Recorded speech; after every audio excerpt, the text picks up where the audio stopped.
Well, did we win or did we lose? Did we win or did I woke up this morning, I was like, it seems like a loss, but maybe it's a win. I don't know. I think it's one of those weird situations where not only in Wisconsin, but also in Florida, it seems like one of those things where we should be excited because there were W's in the Republican column, but also it seems like maybe we should not be necessarily be excited about exactly what went down. And one of the reasons you can tell that it's tricky to figure out if it's a win or a loss is because both sides are celebrating. and when both sides are happy with when both sides are happy with the way that an election turns out, it turns out that I guess that's the way that our Democratic Republic is supposed to work. Nobody's ever supposed to get 100% of what they want. Isn't that the whole reason we have these two parties and this two-party system, and we have checks and balances, and we go to Washington, D.C.? Well, unless we're Anna Paulina Luna and Brittany Peterson, in which case we get to vote from home. More on that coming up later. But that's why we have this system. Nobody is ever supposed to be 100% happy. And this morning, if you live in Wisconsin, if you're a Republican, heck, even if you live in Florida, where on the surface, it seems like we won. On the surface, if you scratch a little deeper, you'll see that, you know what, there's really nobody has any reason to be celebrating these kinds of election victories. What's up? This is Mark Kaye Saves the Republic, and we have so much going on today. First of all, I'd like to ask you to support us by subscribing. If you're one of those people that loves this show, probably you're subscribed. If you're one of these people that just stumbled on the show and goes, wow, this guy's energetic. This guy seems like he knows a thing or two. This guy seems like he could teach me something. Well, then definitely subscribe, set the notifications, like, and share. Also, if you're on Facebook, if you're watching this on Facebook specifically, I want to talk specifically to my Facebook peeps for a minute. Please share this video because we have seen kind of a Facebook renaissance as of late. And while other platforms may not be performing as usual, Facebook is doing a bang-up job. And we would like, I don't know, maybe because Mark Zuckerberg's a Republican now. Maybe because Mark Zuckerberg realizes that Donald Trump could throw him up in front of a congressional committee at any time, and he doesn't want to get accused of thwarting or suppressing or censoring conservative voices. So if you're on Facebook, please share this on your profile as well, because that'll definitely help us out. And if you're listening to the podcast page, make sure you tell that podcast platform of yours, I want this podcast every single day. It's amazing.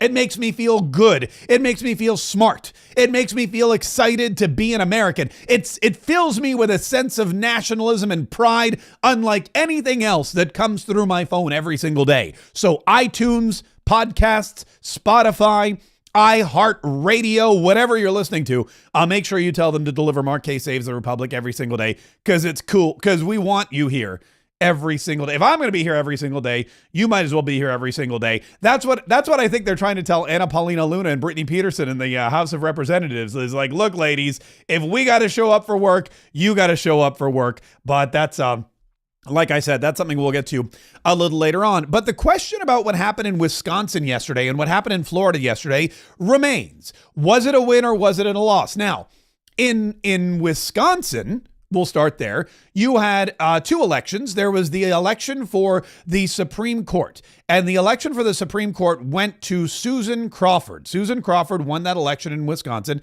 and I'm trying to pull up. I want to pull up the actual thing here. All right, so in Wisconsin, the vote for Susan Crawford she won by a pretty solid margin. I mean, it wasn't even as close as we thought it might be. But she will be the Supreme Court. Here it is.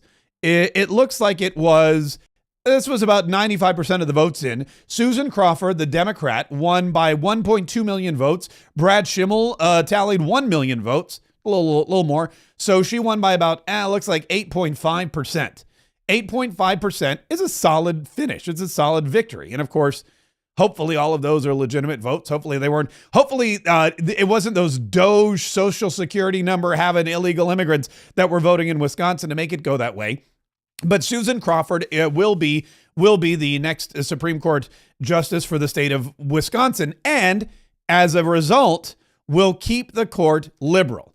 And that means that all of these districts you're looking at here could soon be redrawn. All of these, I guess these are the counties, but all of the congressional districts in Wisconsin could be gerrymandered, probably will be gerrymandered. And that means the House of Representatives, it's going to be a lot tougher for the Republicans to win in 2026 because a lot of these Republican districts in Wisconsin will no longer be red. They're going to be purple, or if the Democrats have their way, they're going to be blue. Now, that's the first interesting thing that happened in Wisconsin. The second interesting thing that happened in Wisconsin is that Wisconsin voted for ratifying or for solidifying the need for voter ID in their constitution.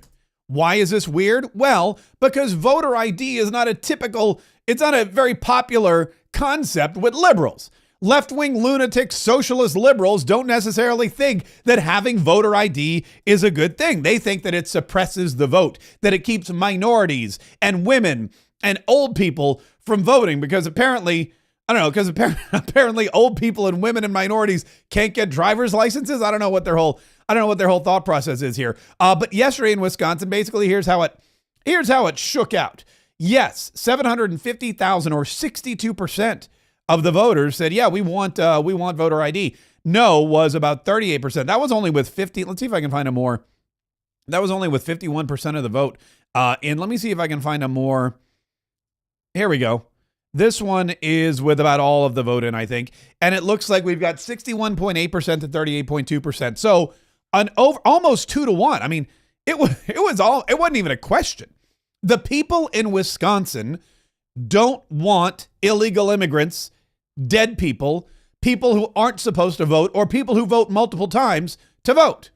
They don't want illegal immigrants voting in their elections. They don't want dead people voting in their elections. They don't want people voting multiple times in their elections. And they don't want people voting on behalf of somebody else. They want voter ID. They want and they want it to be a constitutional requirement in the state of Wisconsin. All well and good. The only issue is, and the thing that makes this so confusing, is that Susan Crawford, who won the election, is opposed to voter ID in Wisconsin and pretty much everywhere else. So I'm sitting there going to myself, I just don't get it. What is happening in Wisconsin?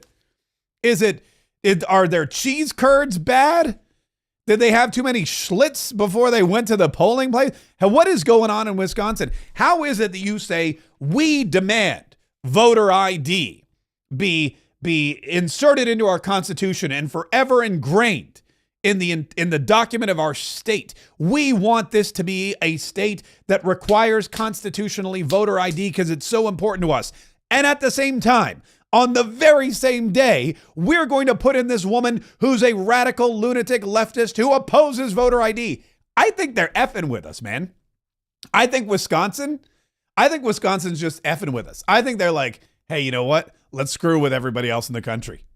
You guys want to screw with the other 49? Watch it. Here's the plan. Ready? I mean, look, let's be honest. It was April Fool's Day.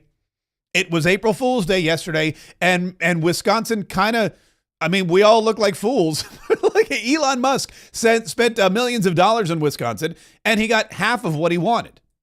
George Soros, J.B. Pritzker, they spent millions of dollars in Wisconsin. They got half of what they wanted.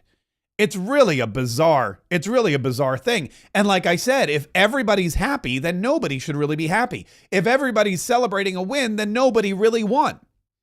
But don't tell that to Kamala Harris, because Kamala Harris, she is so happy for Wisconsin. Hi, Wisconsin, to all of you.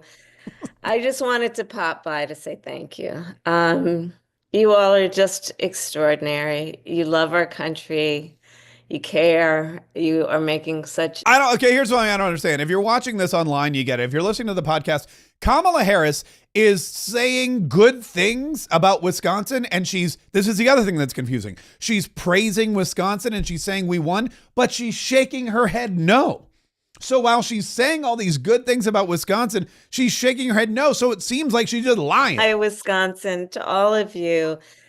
I just wanted to pop by to say thank you. You all are just extraordinary. You love our country. You care. You are making such extraordinary sacrifices.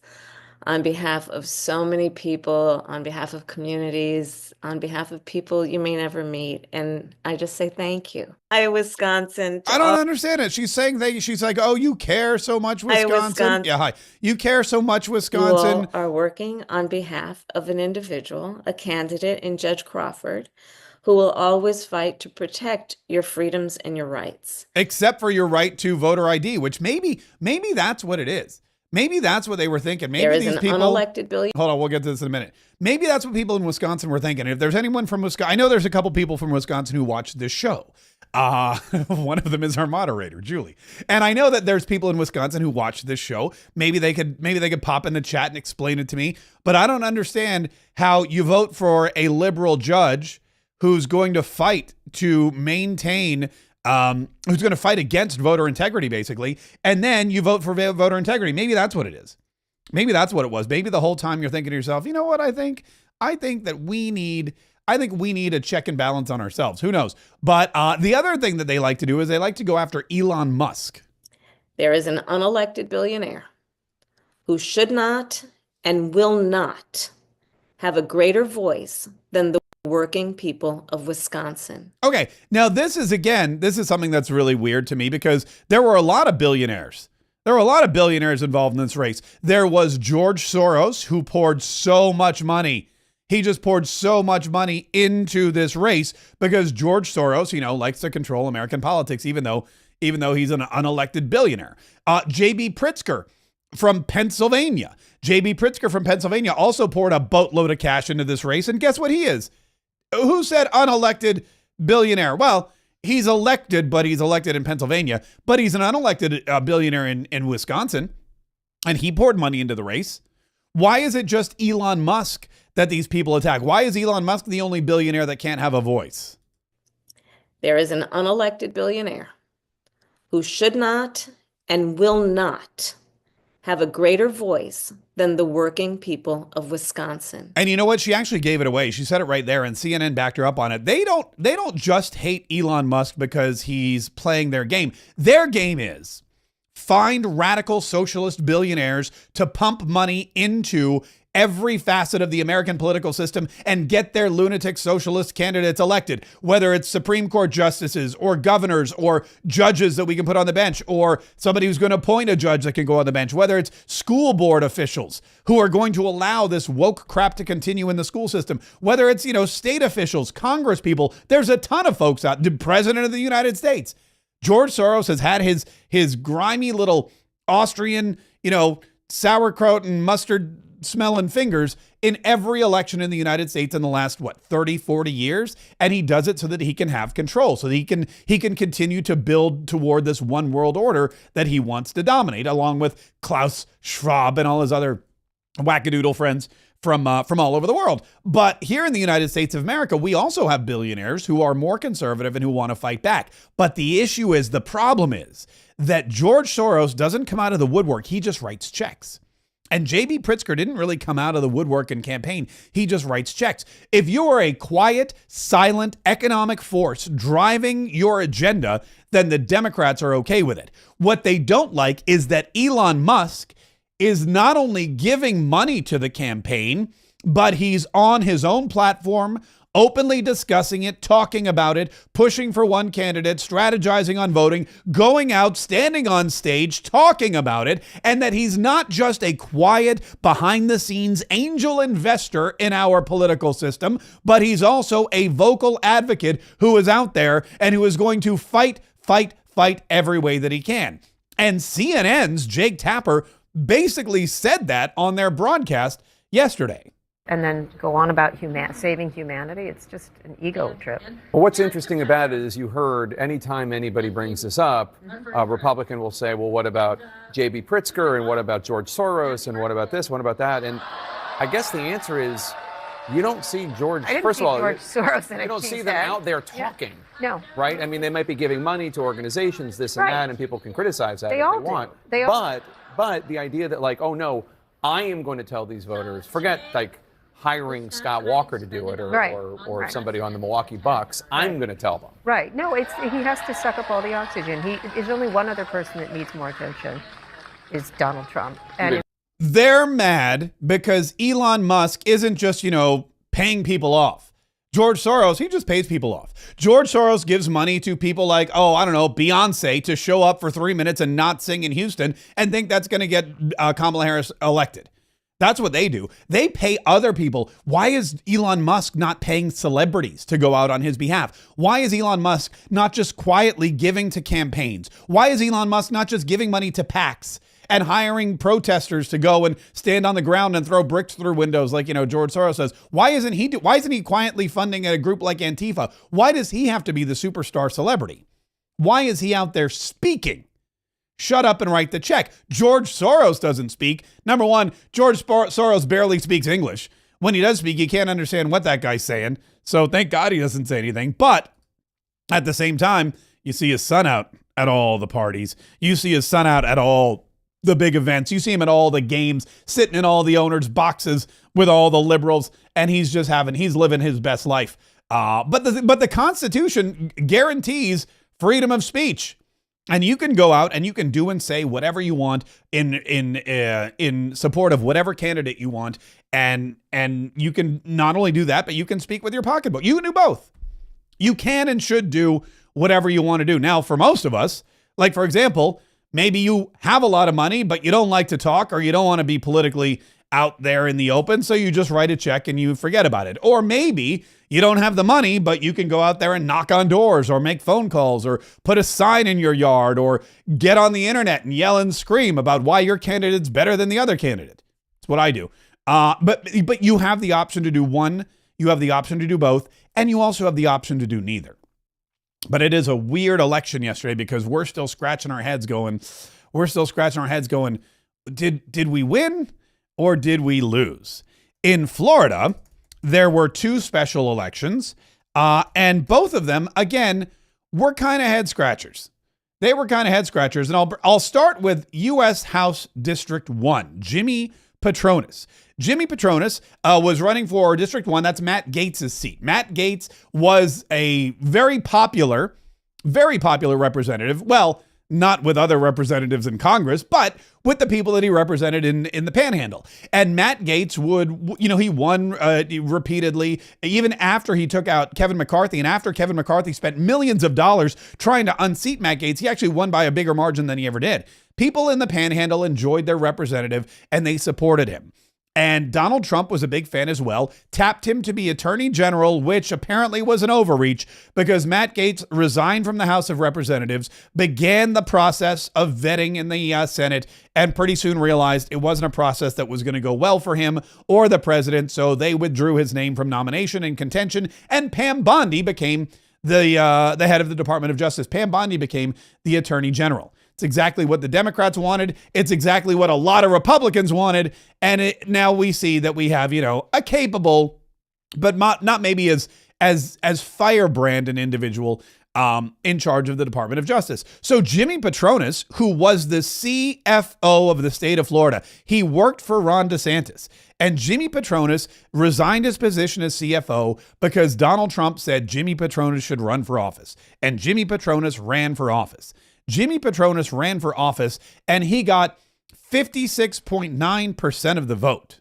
Now you might be saying to yourself, that seems pretty good. That's enough to win. It is enough to win. And it is a special election. So special elections are always difficult and they're always a little more difficult for the candidate, the incumbent. But look at it. He's got about 14 percentage points. 14 percentage points that he won by. And that's a solid win and it delivers the seat. And nobody ever thought that the seat wasn't going to be delivered. Nobody thought that Jimmy Patronis was going to lose, that the Republicans were going to lose in the Florida Panhandle. But that's not really the story. The story is that when you look at Matt Gaetz's district, I had it here too. Just a minute. Matt Gaetz 2024. When you look at what happened in Florida's election results for the first district back in 2024, you'll see that Matt Gaetz, the website's down. You'll see that Matt Gaetz, hold on, I'll tell you in just a minute. Matt Gaetz, we're having trouble rendering the results. Okay, good. Oh, Matt Gaetz had 274,000 votes over 140,000 100,000 votes. So that's more than 3 times what Jimmy Patronis was able to garner in this special election.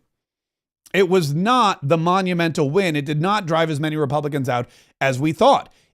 In Randy Fine's election in U.S. House District 6, Randy Fine won with, again, 14% of the vote.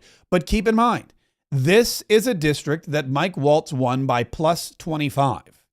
Plus 25. Randy Fine won it by plus 14. Donald Trump won this district by plus 30. This district is as red as they come. This district is Republican to the core. And nobody doubted that it was going to go to Randy Fine. Nobody doubted that the Republican candidate was going to win. What they're concerned about, or what they should be concerned about, is how much headway the Democrat was able to make. This is way too close a margin.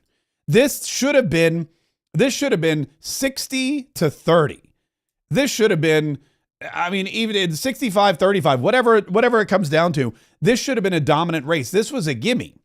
And it was way down to the wire. You had people, the only reason that he got 110,000 votes, the only reason he was able to get 14% of the vote was because of the panic that set in the Republican Party and all of the national attention that was heaped on this race.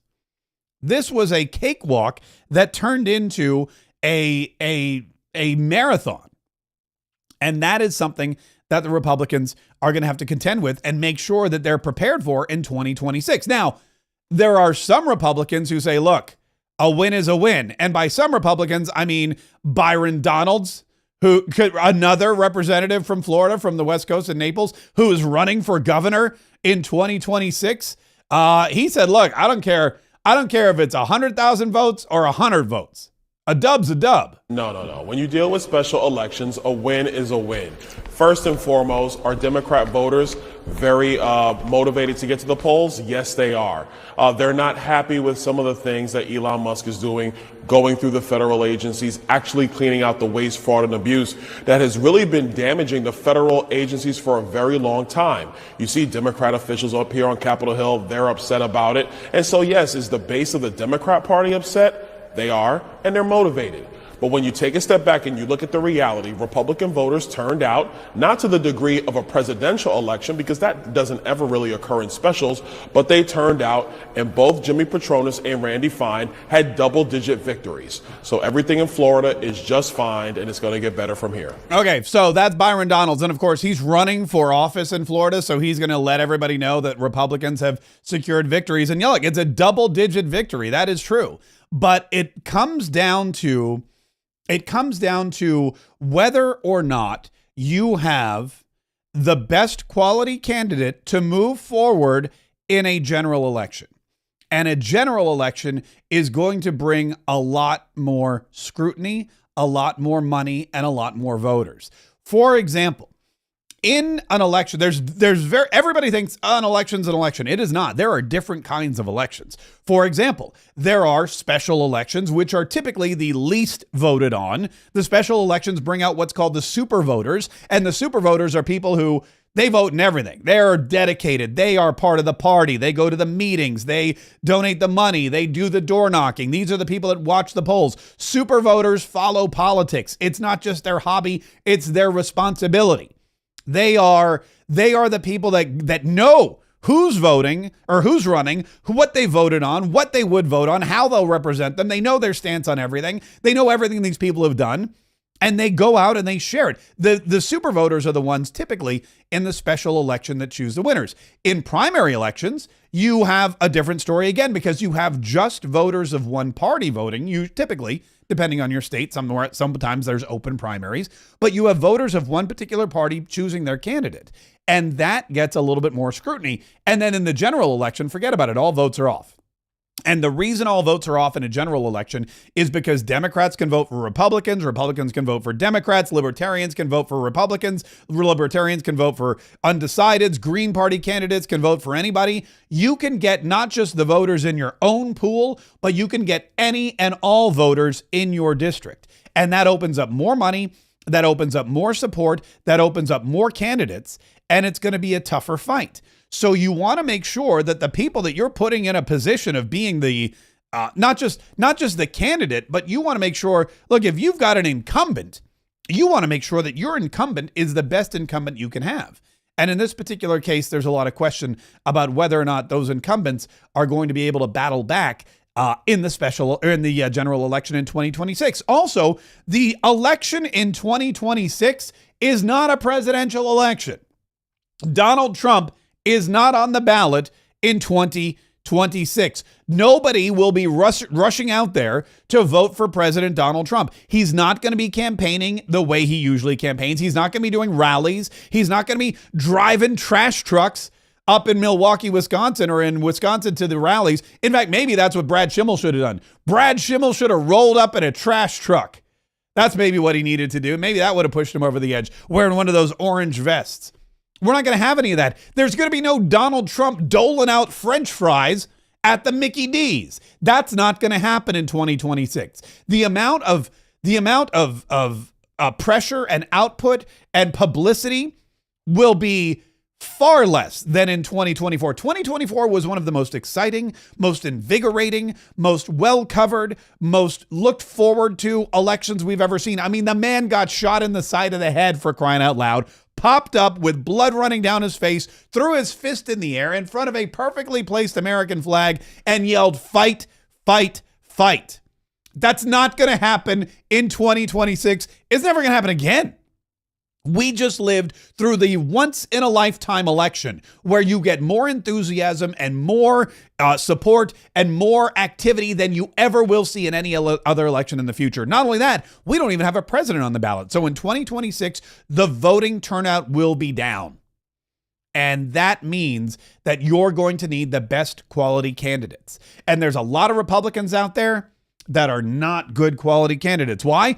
Well, because they're not even Republicans. And Ron DeSantis was this is amazing. Ron DeSantis was at a meeting at the governor's mansion, where he lives and works. And he was there with the Republican Party chair. He was there with a bunch of Republican operatives. He was there with a bunch of Republican legislators from Florida, and also his wife, Kaye. And he ripped in to the Republican establishment and a lot of these people in the Republican Party here in Florida, but it goes nationwide, who are pretending to be Republicans, who are riding Trump's coattails because it helps them get elected, but who are acting and voting and legislating like Democrats. I mean, I've been saying this all along. I know one right down the road from me. There's a guy in my district, goes by the name of Representative John Rutherford. And John Rutherford is a Democrat, but you can't get elected in this blood red district as a Democrat. So what does John Rutherford do? John Rutherford puts a big old R by his name, puts on a little red cap, says, "I support Donald Trump," gets Donald Trump to say, "I support John Rutherford." And all of a sudden, he's in Congress for 10 years, voting with the Democrats. And Ron DeSantis is like, look, enough is enough. We've got serious business to do, and we need serious people. We need serious Republicans, and we ain't got them. Listen to this. The problem is these are folks that they think if they say that they're for Trump or put a red hat on or do all this, that you're dumb enough to let them be liberal and basically stab you in the back. But just because they have that R by their name, you're not going to care. That doesn't work, okay? And so to have a GOP supermajority, it isn't worth the paper it's printed on unless they act like a GOP supermajority. It isn't worth the paper it's printed on. To have a GOP supermajority, it isn't worth the paper it's printed on unless they act like a GOP supermajority. To these people, they put on their little red hats. What is it he said? He said I'm going to play it again. It was so good. The problem is these are folks that they think if they say that they're for Trump or put a red hat on or do all this, that you're dumb enough to let them be liberal and basically stab you in the back. But just because they have that R by their name, you're not going to care. That doesn't work, okay? And so to have a GOP supermajority, it isn't worth the paper it's printed on unless they act like a GOP supermajority.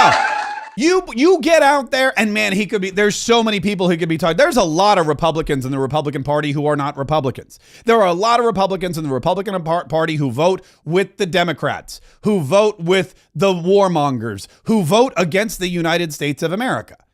And trust me, again, I have firsthand experience with this. There's a lot of Republicans like Representative John Rutherford from Florida's 5th District who have no business being in the Republican Party and who no Republican should support or vote for. Because like Ron DeSantis said, oh, they say they're for Trump. Oh, they put on the red hat, but then they go and they vote with the libs. They put a big R by their name so that you're fooled. They think we're stupid. That's what he's saying. And he's right. They think we're stupid. There are people out there who are only Republicans to get elected because they want to go to Congress and they want to make all this money and they want to trade stocks. They look at, they're all in it together. John Rutherford had 152 stock violations brought in front of the House Ethics Committee. 152 violations of the Stock Act because he traded and he didn't report them, this, that, and the other. And so because John Rutherford is also on the Ethics Committee, guess what his buddies on the Ethics Committee did? They dismissed all the charges. Why is that? Well, maybe there's some other people on the Ethics Committee that are doing something similar. In fact, you know what? I'll play this because I try to play this. I try to play this every single day because it's so poignant. But this is Matt Gaetz again on Blaze TV. This is what's going. I'm going to play the whole clip this time because this is exactly what's happening. Congressman John Rutherford says what happened. That's not it. Hang on. It's this one here.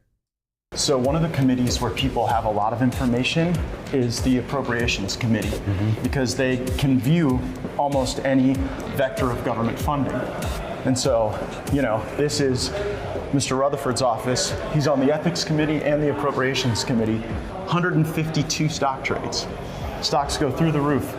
And, actually bought Raytheon stock the day that Russia invaded Ukraine. Yeah, that's a big one. Yeah, imagine if every American could make money off of war. Yeah, setting aside the whole shame and ethics questions. How many more on our hit list here?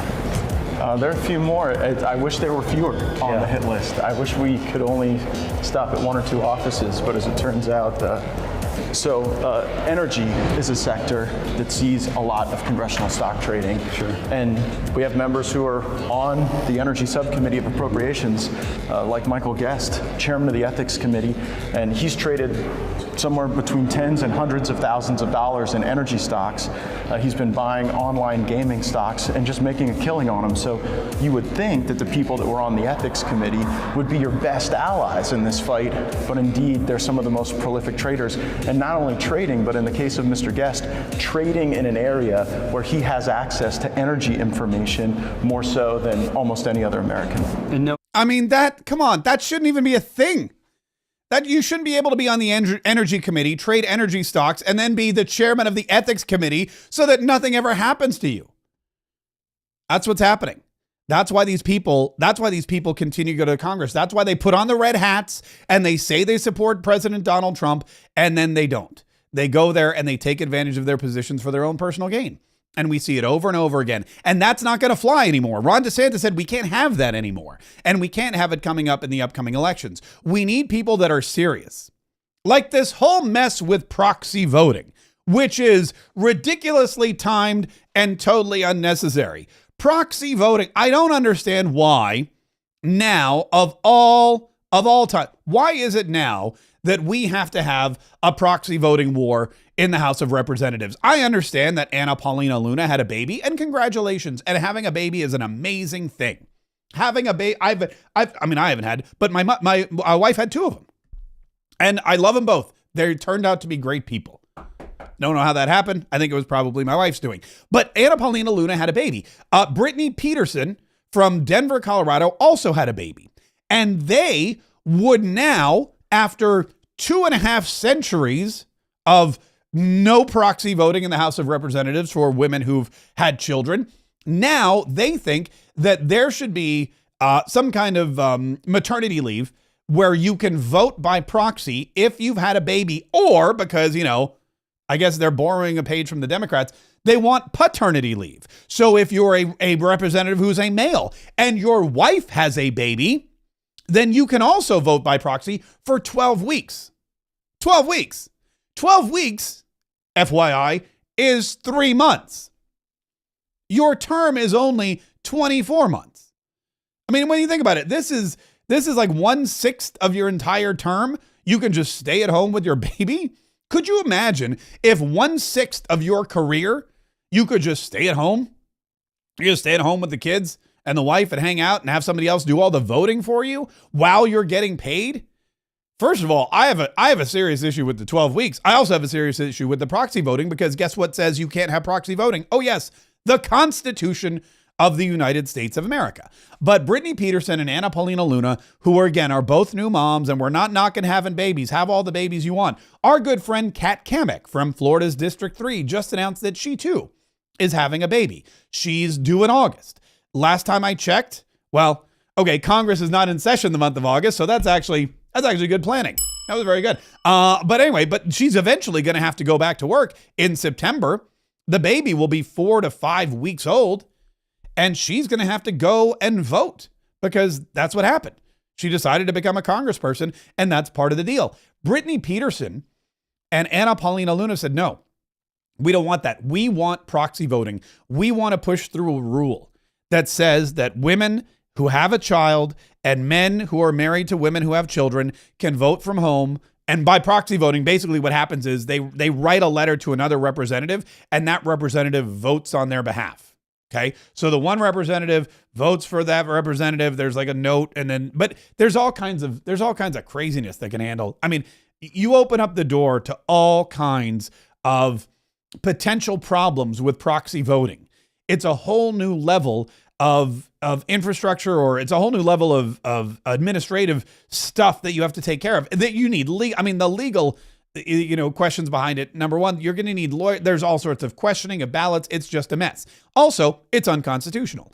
But Anna Paulina Luna and Brittany Peterson got together and they said, we want to make this a rule. And Mike Johnson said no. So they got 218 signatures on what's called a petition, a discharge petition. And according to the House rules, if you get 218 signatures on a discharge petition, then you can force a vote on the House floor. And that is what they did. However, Mike Johnson did not want to vote on this because he did not want proxy voting. So he tried to slide a rule into a rules package that would not allow this discharge petition to be voted on. Well, when that happened, Anna Paulina Luna got furious. Brittany Peterson got angry. A couple of other Republicans were like, that's not how we do things around here. And so the vote yesterday failed, and Mike Johnson was forced to adjourn Congress for the remainder of the week.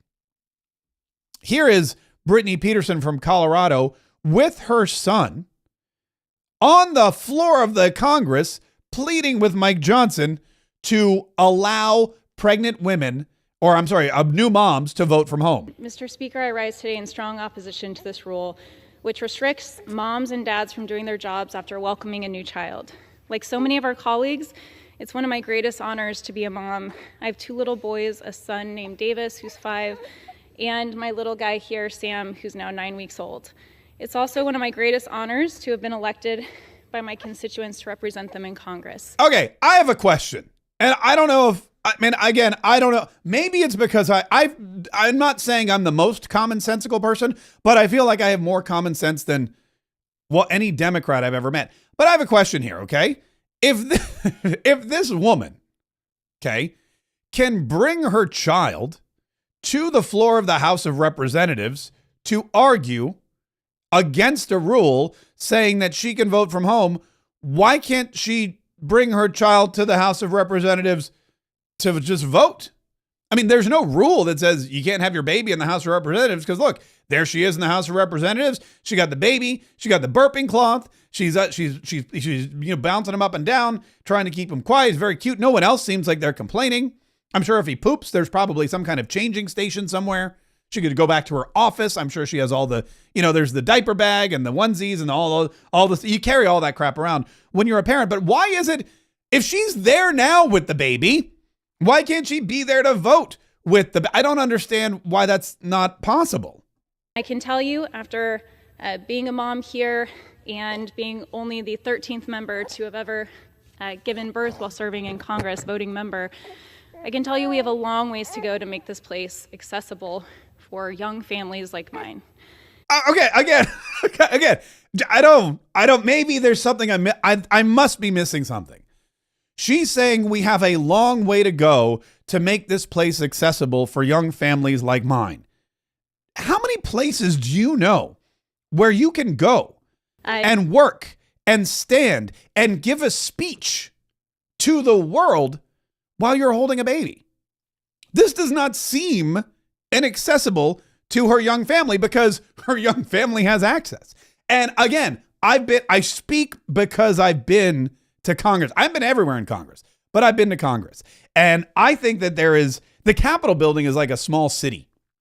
Okay, it's like there's a couple places in the world that are just cities in unto themselves. The Capitol building is one of them. The Capitol building has underground catacombs and caverns, and there's restaurants, and there's a Dunkin' Donuts, and there's a fantastic a place where you can go. It's like a mall. You can go shopping and get a new suit. There's a dry cleaner. There's a barber shop. There's a beauty shop. There's a doctor's office. There's a dentist's office in case you need some emergency dental work. There are thousands and thousands of people that work in the Capitol complex. And there is an underground village that supports these people. There's not one, and I know this because my good buddy, Representative Aaron Bean from Florida's 4th District, he pointed this out to me. There's not one, but 2 Subway restaurants in the Capitol building. There's even a Subway. There's actually 2 Subways. There's a Subway train that takes you from one office building to the Capitol if you're in the House of Representatives, and there's another Subway train that takes you from the Senate office buildings to the Senate if you're in the Senate. So not only are you able to have a baby and do pretty much everything you need to do, and I believe that there's probably some kind of childcare. I've never experienced it myself or looked into it, but it's Washington, D.C. It's the center of the free world. You're telling me that it's easier to take care of a baby in Colorado than it is in the Capitol building? Why not just live in D.C. for a while? If your job, and again, I'm not one of these D.C. or bus type people. For example, when I primary Congressman John Rutherford and go to Washington, D.C. to represent Florida's 5th District and the fine people who live and work here, when I do that, I'm not going to be one of those people that spends all of my time in D.C. and goes to the parties. Mostly because I heard about Madison Cawthorn and how they drug you. But anyway, that also I don't really like parties. I'm not really into people. But anyway, so I'm not like there's people that go to DC and you never see them again. They show up for day one, they get their congressional pin, and that's it. They never go home. They're like, oh, I got to stay in town this weekend. There's a party in Annapolis at this person's yacht. Oh, I got to go. Ted Cruz is having a soiree at his flat. So we're going to go hang out. Oh, there's a big party at the Old Ebbitt Grill. Oh, I'm invited to the White House for some kind of state dinner. There's people that go to DC and all they want to do is make money and make connections and party their butts off. And then there's people that are like, you know what? I want to spend as little time as possible there.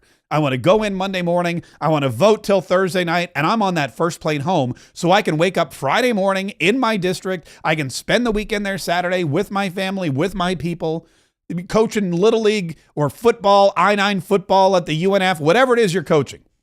I want to make sure that I know what's going on in my district. And then Monday morning, I'll get back on the plane and I'll haul my cookies back to DC so I can represent my district. That's the kind of person I'm going to be. But if you have a baby and you need to be there to vote, just live in DC, live in DC for a while. Clearly you've got an apartment or something. I mean, these are the sacrifices you have to make. And I'm saying, yeah, not everybody has to make these sacrifices, but not everybody is in Congress. In fact, there are 435 people that have to make this kind of sacrifice. And Representative Chip Roy from Texas is like, look, that's what we signed up for. For me, I believe we should show up to work. I believe, like every other single American who has to physically get in their car, go get in traffic, go show up to their job, go show up to the job site, go work all day in the sun, working on homes, building and constructing houses that we live in, doctors and nurses and people who have to show up and physically be present, that if you are one of 435 people representing 335 million Americans, you can show up and do your job physically present in town. Yeah, and that is not only something that Chip Roy believes in, but it's something that guess who believed in? The founding fathers. The people who wrote the actual Constitution. They asked for a quorum to be called. They wanted a quorum to be held. And the reason they wanted that to be held is because, look, legislating, it's a lot of work. You can't debate on Zoom. It just doesn't work. I don't know if you've ever tried debating on Zoom. Like I do Newsmax every now and then. We do it via Skype, which is like Zoom. And it's very difficult when the Democrat on the panel says something stupid, which is a lot, and I try to come back. There's a little bit of a delay. It's very difficult. You can't debate on Zoom. You have to debate in person.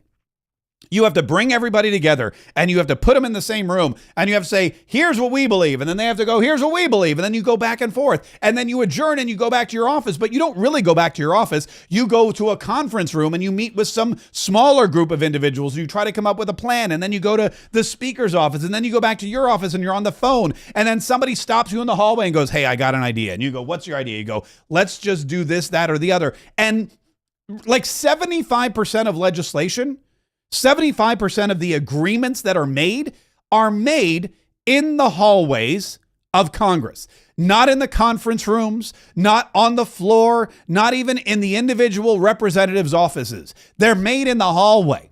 They're made when one guy walks out of the restroom and another guy's walking into the restroom. He goes, I'm glad I caught you. I have a compromise. And that's where Congress is done. And the founding fathers knew that. Also, back then, the founding fathers didn't expect there to be pregnant women in Congress, but hey, we've modernized it, right? We've modernized it, but we can only modernize it so much.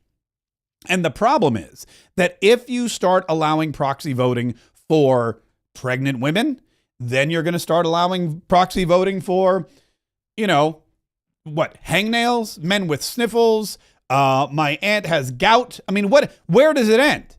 I'm hungover. I partied too hard with Madison Cawthorn last night. I don't know why I keep throwing. That's the second time I mentioned Madison Cawthorn. I know he likes his whiskey sours. But I'm hungover. But I'll tell you what, I'm gonna proxy vote. Just somebody vote for me. I'm gonna take a couple aspirin and have a Bloody Mary, but in the meantime, just proxy vote for me. It's a bad idea. And even Brandon Gill, who's everyone's new favorite congressperson after he just totally verbally pimp slapped that woman from NPR. What's her name? Catherine something or other. Even he was on with Laura Ingraham. He's like, look, this is a Pandora's box we cannot open up. I think the problem here, and I'm very skeptical of the constitutionality of proxy voting. I don't think that discharge petition meaning was you can a good vote from idea. home for people watching tonight. You can vote from home if you have, Correct. and everyone feels like obviously we support moms, support motherhood so much, and it's so difficult. But it's not been done before, and you could see how it could be flipped against Republicans in the future. And it will be flipped against Republicans, meaning you can vote from home, you can vote from the beach, you can vote from your fundraiser's office, you can vote from wherever. And remember, this doesn't just apply to pregnant women who just had kids. It applies to men as well for 12 weeks. I think that is a bad idea. I think this is a bad idea on the merits. But I certainly don't agree with issuing a discharge petition right now whenever Republicans should be focused on codifying President Trump's executive orders into law, to backing up the president and doing all the things that we told the American people we were going to do. I don't think that most Americans want their Congress members voting from home. Our constituents have to show up to work, and we should too. Yeah, and that is the crux of the whole thing there. Where does this fall on the list of priorities? Where does this fall on the list of priorities, and why is it that we are interrupting the work of the American people, the work of the Congress, the work of the Republican Party, and the work of President Donald Trump, for crying out loud? We voted for Donald Trump to solidify the borders, fix the economy, protect our elections. He's trying to do all of that stuff, but guess what? He's got rogue judges that are coming after him, and these rogue judges need to be reined in by Congress. And guess what? Congress can't rein him in anymore. Why? Well, because we had to adjourn.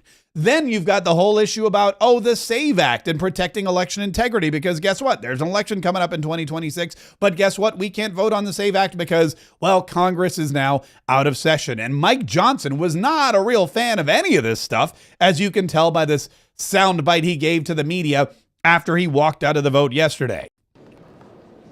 Well, it's a very disappointing result on the floor there. A handful of Republicans joined with all the Democrats to take down a rule. That's rarely done. It's very unfortunate in this case. 96% of House Republicans voted against proxy voting because they believe it's unconstitutional and they agree that it would open a Pandora's box. And so that's what we just saw. Let me just make this clear. That rule being brought down means that we can't have any further action on the floor this week. That means we will not be voting on the SAVE Act for election integrity. We will not be voting on the rogue judges who are attacking President Trump's agenda. We will not be taking down these terrible Biden policies with the CRA votes. All that was just wiped off the table. It's very unfortunate. We'll regroup and come back, and we'll have to do this again. Mr. Speaker, were you asking? Okay, now, here comes the second issue with that. So Speaker Johnson gavels the House out and says, we're voted. This rule was voted down, so we can't move forward until we have the rules package settled. And so we're adjourned for the week. And now we can't do all of these things that Donald Trump and the American people want and deserve. And is that necessarily the case? Well, not necessarily. If you look at X this morning, and you'll see, and I look at X. I mean, I look at X all the time. Why is it? Hold on, I gotta fix this. Reset. There we go. There's a little bit of an update to this. Speaker Mike Johnson announced that the House of Representatives would not hold any further votes for the remainder of the week, effectively halting progress on several key bills, including the SAVE Act and a bill proposed by Representative Darrell Issa to address federal judges. This decision came after a rule vote failed due to a coalition of Republicans and all Democrats voting against it.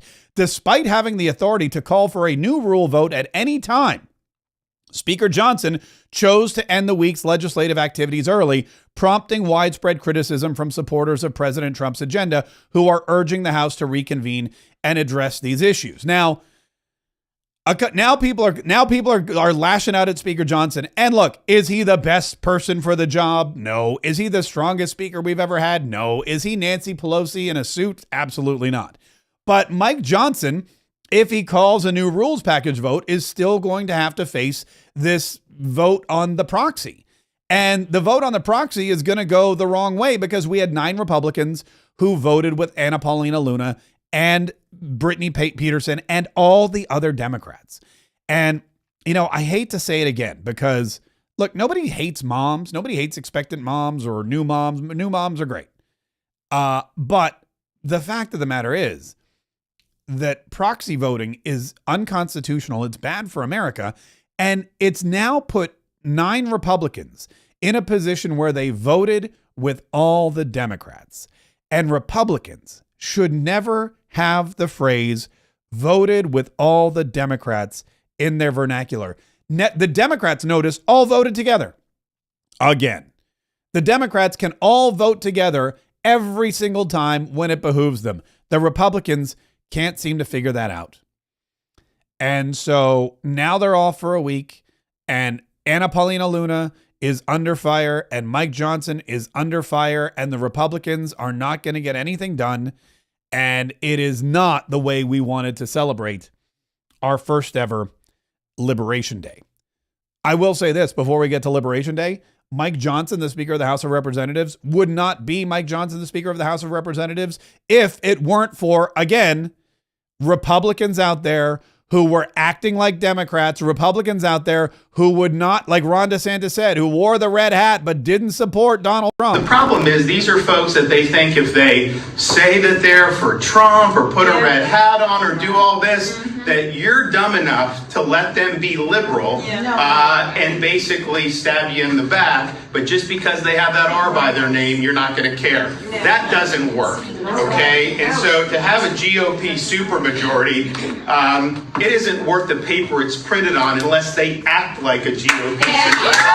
Yeah. And this goes way back to the speaker vote where Mike Johnson was selected because Jim Jordan was the front runner. Jim Jordan had the majority of the votes in the House of Representatives to become speaker. Only a handful, only a select few, 20 Republicans said, we don't want Jim Jordan. And they went back to committee and they voted and they talked and they discussed. And Donald Trump himself, President Donald Trump, came out and said, Jim Jordan would be a fabulous speaker. He has my support. Donald Trump wanted Jim Jordan to be the Speaker of the House of Representatives. And Republicans in name only, like, what's his name again? Oh, yeah. Representative John Rutherford from Florida's 5th District. That guy continued to vote against President Donald Trump. And, yes, you see him wear a red hat. If you go to his website, you can see him holding hands with Donald Trump, endorsed by Donald Trump. Oh, I love Donald Trump, says John Rutherford. Yeah? Well, then why didn't you put his man in charge of the House of Representatives? Oh, yeah? Well, then why did you vote against Jim Jordan? Why did you vote for Steve Scalise, who didn't nobody want to be Speaker of the House? I don't even think Steve Scalise wanted to be Speaker of the House of Representatives. This is the problem the Republicans always have. And whether it's Jim Jordan or, whether it's John Rutherford or Anna Paulina Luna or somebody else out there, they're putting their own personal feelings first. And that's not what service is. Service is sacrifice. And if you had a baby, congratulations. That's amazing. I'll send you a diaper cake. But please, you got to show up and vote, or don't. Those are your options. No, but that's the other thing too. Nobody's actually saying you have to vote. You just need a quorum to vote. And if there's 435 representatives in the House of Representatives, well, 2 are dead. So let's say there's 433. Elise Stefanik went back. We just filled the last 2 positions. So we should be solid at 433. If there's 433 people in the House of Representatives and you just had a baby and you said, my breasts are full of milk. I got to pump. I'm not coming. Great. There's still going to be a quorum. You're going to have to reconcile with your voters as to why you skipped all those votes, but just don't vote. That is an option to you. They're saying we have no choice. This woman, what's her name? Brittany Peterson is saying she had no choice but to get on a plane. That's BS. You had the choice to not get on the plane because you are not required to show up for every vote. There are people that don't vote pretty much all the time. There are times when it says not voting, did not vote, voted present. That's another whole issue. But you don't have to be at the vote. You don't get fired. You could skip every single vote as a representative and nothing would happen to you. Now, in the election, somebody's going to primary you and say they didn't show up for any votes. But it is what they're telling you is a lie. Mr. Speaker, I rise today in strong opposition to this rule, which restricts moms and dads from doing their jobs after welcoming a new child. Like so many of our colleagues, it's one of my greatest honors to be a mom. I have 2 little boys, a son named Davis, who's 5, and my little guy here, Sam, who's now 9 weeks old. It's also one of my greatest honors to have been elected by my constituents to represent them in Congress. And I can tell you, after being a mom here and being only the 13th member to have ever given birth while serving in Congress, voting member, I can tell you we have a long ways to go to make this place accessible for young families like mine. Okay, so I don't know a lot about Brittany Peterson's district in Colorado, but I can fix that because, I have the internet. Brittany Peterson, she represents the 7th district of Colorado. Colorado's 7th district, I imagine, is a pretty liberal district. I mean, they elected her. Colorado's 7th congressional district is Carlton City. It's parts of Colorado Springs. It's the left side or the western side of Denver and right around Breckenridge. I'm imagining these are some laid back pot smoking, mother fathers. I imagine these are not the kind of people that are going to hold her feet to the fire if she misses a vote because she had a baby. I imagine they would be thrilled. They'd be like, oh, you had a baby? Don't even worry about voting. You just stay right where you are. We'll bring you a lasagna and some CBD. I imagine that's what I'm guessing. I don't know anything about her district, but that's kind of what I'm guessing would happen. But you do have a choice. You have the choice of having a baby and coming for the vote, having a baby and not voting, or having a baby and I don't know. I guess those are your 2 choices. You always have a choice. Don't ever let anyone tell you don't. You just don't want to have to make a choice. And that is something totally different. Speaking of making choices, today is Liberation Day. Woohoo! It's one of the most patriotic days in the history of our country. Liberation Day is the day when, here's what Caroline Levitt said yesterday about today. Looking ahead to tomorrow, April 2nd, 2025, will go down as one of the most important days in modern American history. Our country has been one of the most open economies in the world, and we have the consumer base hands down, the best consumer base. But too many foreign countries have their markets closed to our exports. This is fundamentally unfair. The lack of reciprocity contributes to our large and persistent annual trade deficit that's gutted our industries and hollowed out key workforces. But those days of America, beginning tomorrow, being ripped off are over. American workers and businesses will be put first under President Trump, just as he promised on the campaign trail. The president's historic action tomorrow will improve American competitiveness in every area of industry, reduce our massive trade deficits, and ultimately protect our economic and national security. President Trump's economic vision is rooted in common sense. America will offer companies the lowest taxes, energy costs, regulations, if they make their products right here in the United States and hire American workers for the job. It's simple. If you make your product in America, you will pay no tariffs. Yeah. By the way, sorry, I threw the music in the background because I thought it was, it's a very patriotic holiday today. And this whole tariff talk, this whole battle of tariffs, Donald Trump saying it's going to be Liberation Day.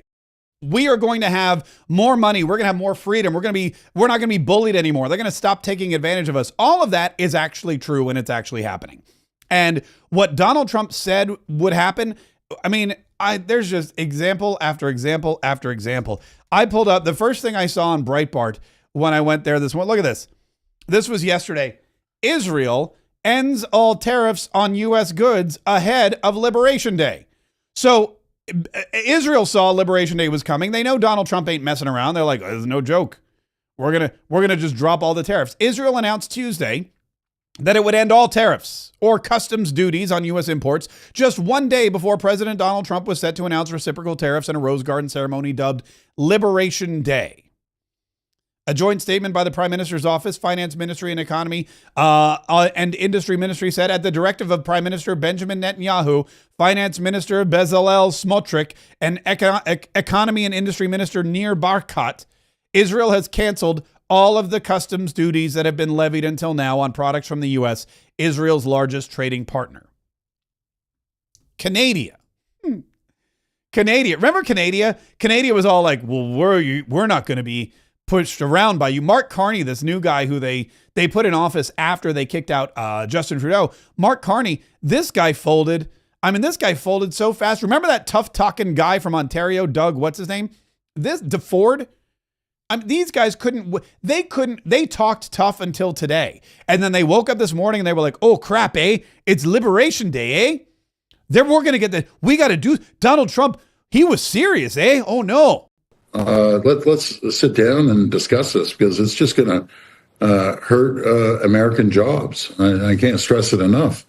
And, again, he believes he's supporting Americans. He said he was going to create jobs, create wealth, reduce inflation. It's worked the total opposite. Inflation. But do you think it's fair that you have tariffs on a whole number of products? That's right. And we'd be willing to take those off tomorrow if he took all the tariffs off. We are not the problem, Andrew. Do you know the problem is? China's the problem.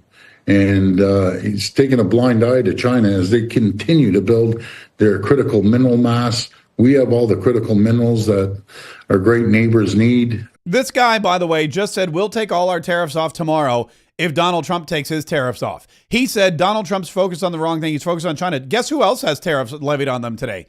China. This is not going to go away. All of these countries are going to fall in line and the tariffs are going to fall. And when the tariffs fall, we are going to have free trade finally. And when we have free trade finally, the United States of America is going to win. Why is it that America is going to win? Because what you see and what you have is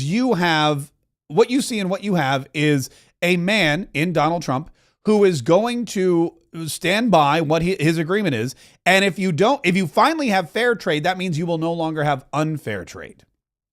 And unfair trade is what we've had for decades. In fact, Scott Bessent, the Treasury Secretary, he got choked up thinking about how great this thing was for the United States of America. April 2nd, That's not it. Hang on. Oh, here it is. Here he is. Listen, this is great. April 2nd, we are going to disclose the reciprocal tariffs. I'm not going to get out ahead of President Trump. He's going to announce them 3 o'clock on Wednesday.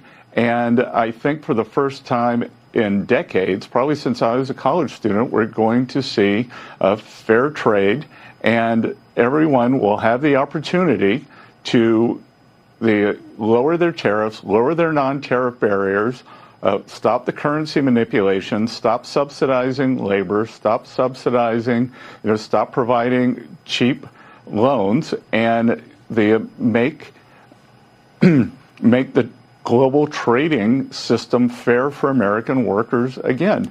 And if President Trump campaigned on this, he has a mandate. As you know, he had a substantial electoral college majority. He won all 7 swing states, and he won the popular vote. So he has a mandate to do this. He's doing what he promised he would do. Okay. He's bringing jobs. And that's exactly what he's doing, and we're all going to benefit. Here's J.D. Vance, the GOAT VP.